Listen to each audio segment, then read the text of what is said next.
আমি এটাও ঘোষণা দিয়েছি যে দেশের মানুষ আমার পরিবার। আমি সেই দৃষ্টিভঙ্গিতেই এই দেশটা উন্নয়ন করতে চেয়েছি, কিন্তু আজকে যে ভয়াবহ ধ্বংসের চিত্র দেখলাম, এটা বিশ্বাস হতে চায় না যে এদেশের মানুষেরা করতে নেই।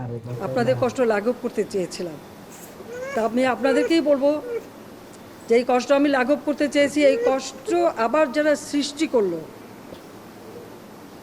তাদের বিরুদ্ধে আপনাদেরই রুখে দাঁড়াতে হবে, দেশবাসীকেই রুখে দাঁড়াতে হবে। এর বিচার তাদের করতে হবে।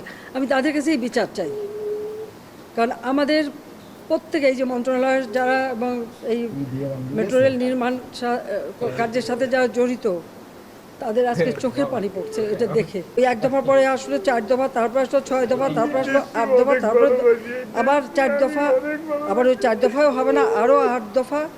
যে দাবি তারা করেছিল সমস্ত দাবি শুধু মানা না, তার থেকে বেশি আমরা দিয়েছি, হাইকোর্টে দিয়ে দিয়েছে।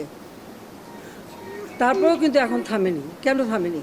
আমি দেশবাসীর কাছে সেটাই আমি বিচার চাই। নাটক আর কত নাটক দেখবো আমরা। নাটক দেখতে দেখতে তিতে দিতে হয়ে গেছি। এত সুয়ে পানি আয় কোথায় দে ভাই? পেঁয়াজের রস একটা দিছি, এই পরে চোখ দিয়ে পানি দিয়ে বাইরেছে। কিন্তু এরা এত কান্দে কেমনি ভাই? তা আবেগ কোথায় দিয়ে আসে? ওরে আবেগ! সেলুন সেলুন জানাই আপনারে, আমি স্যালেন্ডার আপনার কাছে।